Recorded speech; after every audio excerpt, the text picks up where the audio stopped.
દિલ્હીના લાલ કિલ્લા પાસે કારમાં બ્લાસ્ટનો મામલો સામે આવ્યો। દિલ્હીની ઘટના બાદ શહેર પોલીસ એલર્ટ। વડોદરા શહેર પોલીસ એલર્ટ બની। ભીડભાડવાળી જગ્યા પર પોલીસ બંદોબસ્ત વધારવામાં આવ્યો। શહેર પોલીસ દ્વારા વાહન ચેકિંગ સહિતની કામગીરી સઘન બનાવવામાં આવી છે। શહેરના સંવેદનશીલ વિસ્તારોમાં પોલીસ બંદોબસ્ત વધારી દેવામાં આવ્યો છે।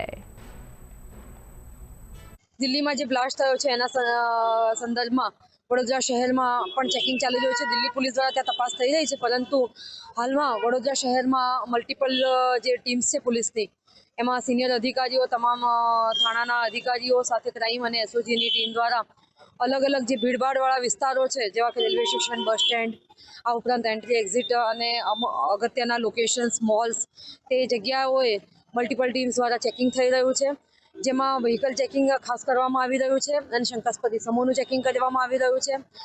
અમે ખાસ અપીલ કરવા માગીએ છીએ કે કોઈ પણ જાતના પેનિકની જરૂર નથી, પરંતુ પોલીસને સાથ સહકાર આપે અને પોલીસના ચેકિંગ જે ચાલી રહ્યું છે, જેનાથી પોલીસની પ્રેઝન્સ વધે અને પોલીસના હાજરીથી લોકો સુરક્ષિતતા મહેસૂસ કરે।